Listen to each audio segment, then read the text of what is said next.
mild ascites and pleural effusion and renal calculi. USG done in March.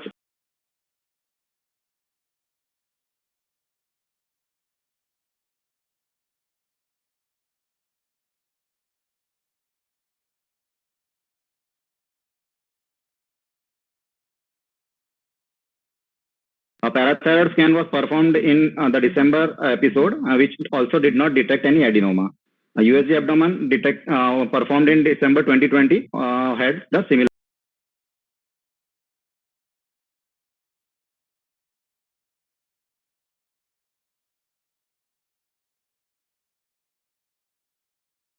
investigations for hypercalcemia were done, which showed a normal to low phosphorus level, a low vitamin D level, and a 24-hour urinary calcium, which was high normal. The BMD scan, that is bone mineral density scan, was done in the November 2020, and it showed osteoporosis with a t-value of less than -2.5.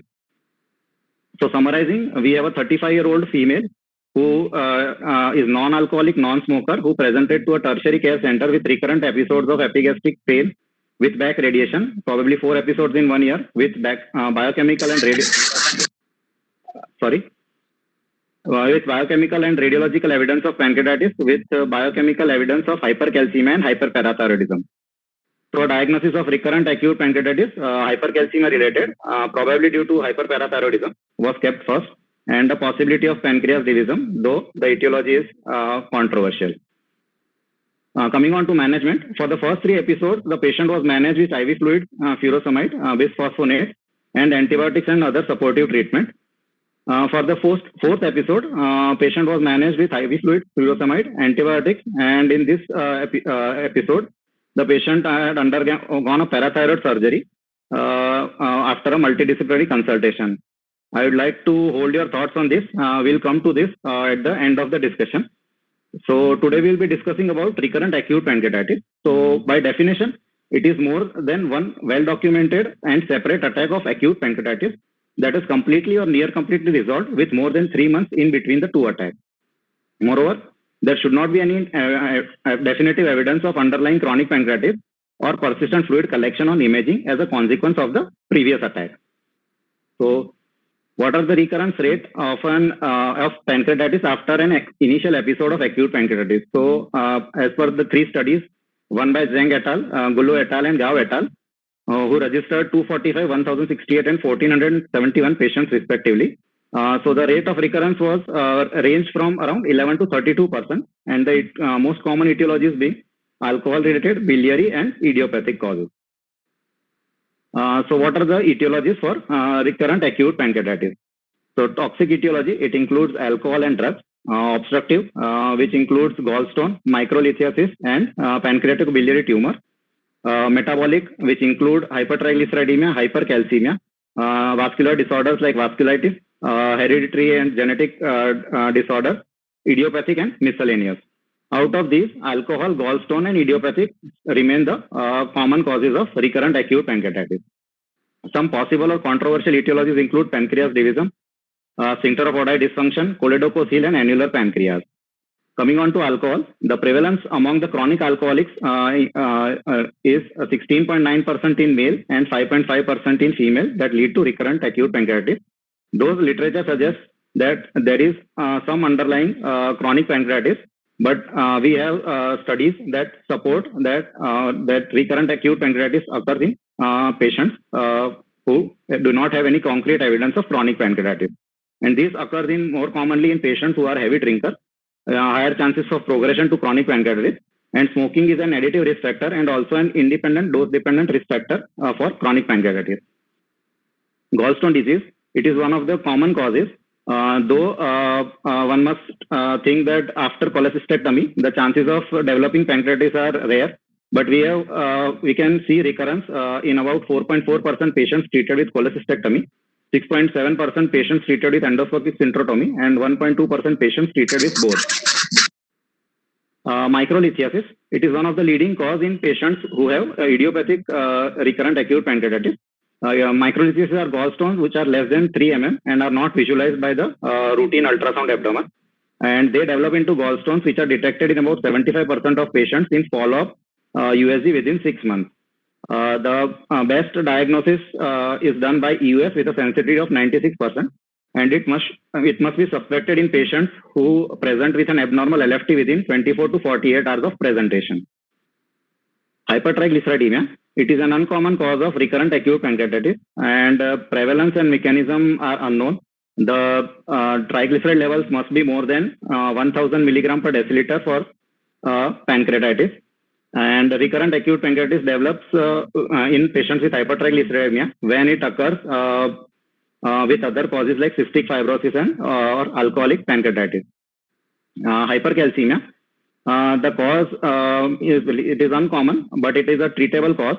It must be ruled out in a quiescent phase, because in an acute episode, there are chances that the serum calcium might decrease in patients with acute pancreatitis.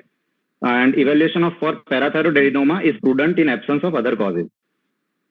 Drug induced. Various drugs are implicated like azathioprine, fibrates, furosemide, ACE inhibitors, L-asparginase, and antiretroviral therapy. The list is long, but due to the want of time, I have just mentioned few. Cause and effect relationship difficult to demonstrate, and the time duration between exposure and onset of pancreatitis is variable. The mechanism seems to be idiosyncratic, and re-challenge is not feasible in such patients. Pancreatic or biliary tumor. These are uncommon but important cause of recurrent acute pancreatitis. Prevalence is about 2 to 7% and should be considered in patients older than 50 years in whom the etiology could not be identified. Tumors like periampullary tumor, pancreatic adenocarcinoma, neuroendocrine tumor, intraductal pancreatic mucinous neoplasm are the common ones, and they are diagnosed by CT, MRI, or EUS. Autoimmune pancreatitis. The type 2 autoimmune pancreatitis results into recurrent acute pancreatitis, but the cause is rare. Type 1 presents as a painless jaundice, and IgG4 levels can help for the diagnosis. Now coming on to hereditary or genetic causes.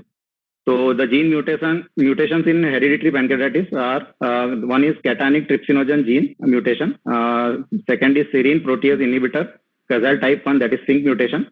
Third is chymotrypsin C gene mutation, and fourth is CTFR gene mutation. And these lead to progression into chronic pancreatitis. The age of first episode may give us the clue for diagnosis. Moreover, history of pancreatitis in first or second generation relatives is also an indicator. Pancreas division. It is most common congenital anomaly of pancreas. The prevalence among the general population is 5 to 14%. The prevalence increase in patients with recurrent acute pancreatitis, increasing from 8 to 26%. Diagnosis is made by EUS, ERCP and MRCP, and the secretin enhanced MRCP has a higher sensitivity. Now, what is the natural course of recurrent acute pancreatitis? So, recurrent attacks after a single episode occurs in about 26% of the patients, which whoopingly increase after multiple episodes to 49%. So, patient presenting with acute pancreatitis, almost 11 to 32% of them go on to develop recurrent acute pancreatitis. And out of the patients of acute pancreatitis, 3 to 14% go on to develop chronic pancreatitis. So what are the investigations that a patient should undergo? CBC, LFT, triglyceride levels, calcium levels, USG abdomen, CECT abdomen, MRCP without MRI abdomen, EUS, sphincter of Oddi manometry, which is controversial, gene testing, IgG4 levels, and PNK and CNK to rule out vasculitis. Coming on to EUS, it is the first line of investigations in patients presenting with recurrent acute pancreatitis. It detects early changes of chronic pancreatitis, most accurately identifies microliths, and most sensitive for diagnosing small periampullary tumors, which are of less than 2 centimeters in size. Recommendation is to perform EUS after the first attack of idiopathic acute pancreatitis.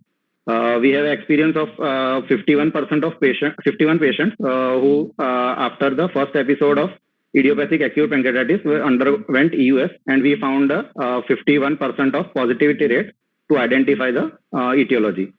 And timing should be at least 2 to 3 months after resolution of an acute episode of pancreatitis. MRCP, it is used to diagnose ductal anomalies such as pancreas division, anomalous pancreatobiliary duct union, choledococele, ductal obstruction, and changes of chronic pancreatitis. A secretin enhanced MRCP is better as compared to the plain MRCP.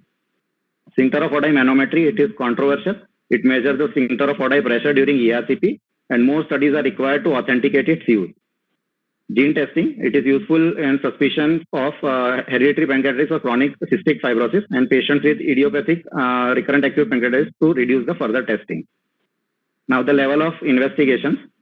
Level 1 includes LFT within 48 hours of pancreatitis, serum calcium level, serum triglyceride and USG abdomen.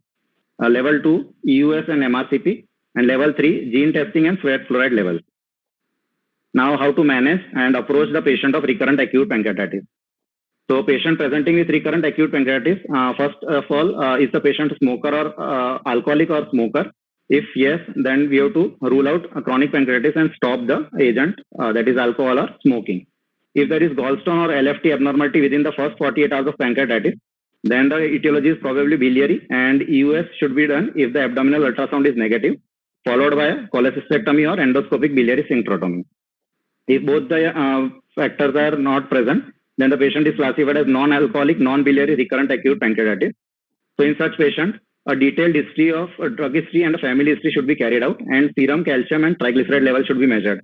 If those are normal, then a patient must undergo a EUS along with a secretin enhanced MRCP, which can detect gallstone or microlithiasis, which can be treated by cholecystectomy. CVD stone, pancreas divisum or choledococele, which can be treated by endotherapy, and tumor, which can be treated by surgery. If normal, then a sphincter of Oddi manometry and other investigations should be carried out. So if the patient has hypertriglyceridemia, then he should be treated by insulin infusion, heparin infusion or combination of both, plasmapheresis, combined blood purification therapy, high volume hemofiltration and hemoperfusion, and pharmacotherapy with fibrates, statins, niacin and omega-3 fatty acids. Now, since our patient had hypercalcemia, I will be discussing a bit detail about the diagnostic modalities. In this, so if the patient presents with hypercalcemia along with increase in the parathyroid hormone, then the patient must undergo USG next, technetium labeled parathyroid scan, sesame SPECT CT, or 4D CT for parathyroid, MRI neck and chest, selective venous sampling of ectopic tissue for the parathyroid hormone, and ultrasound guided FNAC with intact PTH assay in the aspirate. Now, how to treat hypercalcemia? So medically, hydration with saline, forced diuresis with fluids with furosemide, bisphosphonates, calcitonin, cinacalcet, oral glucocorticoid, dialysis in severe patients. And the treatment, gold standard treatment is parathyroidectomy. The first benefit is that it reduces the recurrence of hypercalcemia and hence the pancreatitis episode, and it also relieves the symptom and severity of pancreatitis. So what are the indications of surgery in a patient with hyperparathyroidism? All symptomatic patients must undergo, and all asymptomatic patients with serum calcium level of more than 1 milligram per deciliter, upper normal limit, the DEXA scan with a score of less than minus 2.5, creating clearance of less than 60, nephrolithiasis or nephrocalcinosis, vertebral fracture in imaging, age less than 50, and 24-hour urine calcium level more than 400. As you can see, out of the 7 criteria, we have almost 5 criteria that were fulfilled in our patient who we are discussing. So protocol for recurrent hyperparathyroidism. So biochemically confirmed or clinical manifestation of hyperparathyroidism are present, and so these patients qualify for re-exploration. And before we go for re-exploration, the analysis of the previous surgical details and the pre-operative laryngoscopy should be carried out. And before we go in for re-exploration, then the planning for pre-operative imaging should also be done. So again, ultrasound of neck and technetium scan should be carried out. If both are positive or ultrasound is positive for the parathyroid detection, then we have a positive localization and we can easily go in for surgery. If both are negative or only a technetium scan is found to be weakly positive, then we should the patient must undergo a 4D CT parathyroid. If the CT is suggestive of any parathyroid adenoma, then we have positive localization and the patient may go for surgery. If the CT is not suggestive of any adenoma, then we have to go for invasive localization, which includes an FNAC with an intact parathyroid assay and selective venous sampling of the ectopic parathyroid tissue. The diagnostic accuracy rate are pretty much high in 4D-CT, selective venous sampling, and the USG guided FNA and IPTH assay in the aspirate. So last few slides. Why did we consider this patient for discussion? So we'll go fast over the management. So our patient was initially managed medically. A workup for hypercalcemia revealed primary hyperparathyroidism, that is high calcium level, high PTH, along with osteoporosis, nephrolithiasis, and a urinary calcium of more than 400 milligram per deciliter. Since no confirmed adenoma was detected on 99 technetium scan, twice, multidisciplinary consultation was done, and it was decided to get a parathyroid surgery, which was explained to the patient and her husband. Intraoperatively, only 3 parathyroid glands were identified and confirmed by frozen section.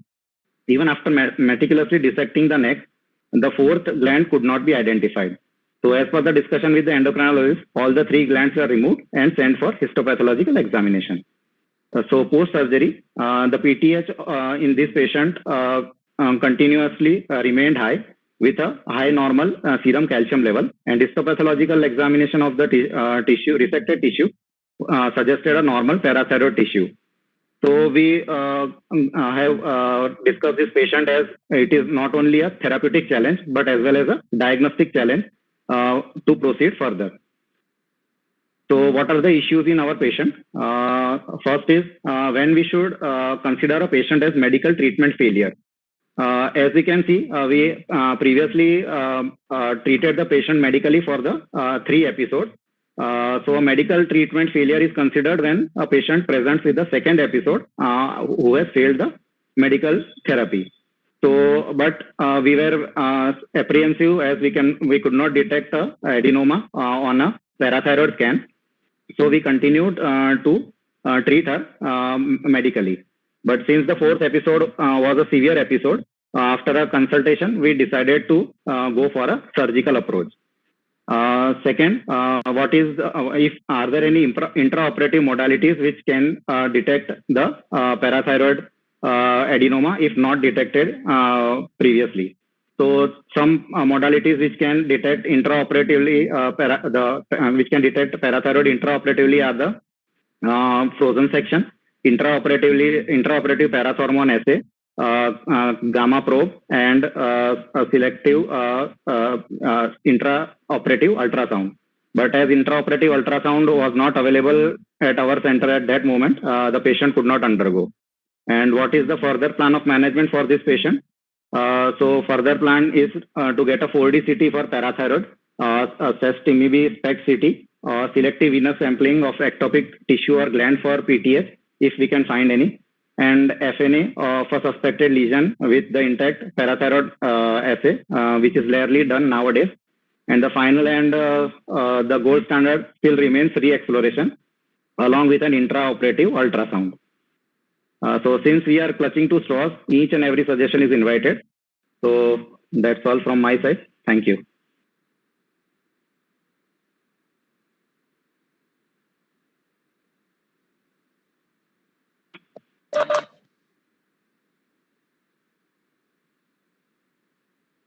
Sorry, sir, I can't hear you.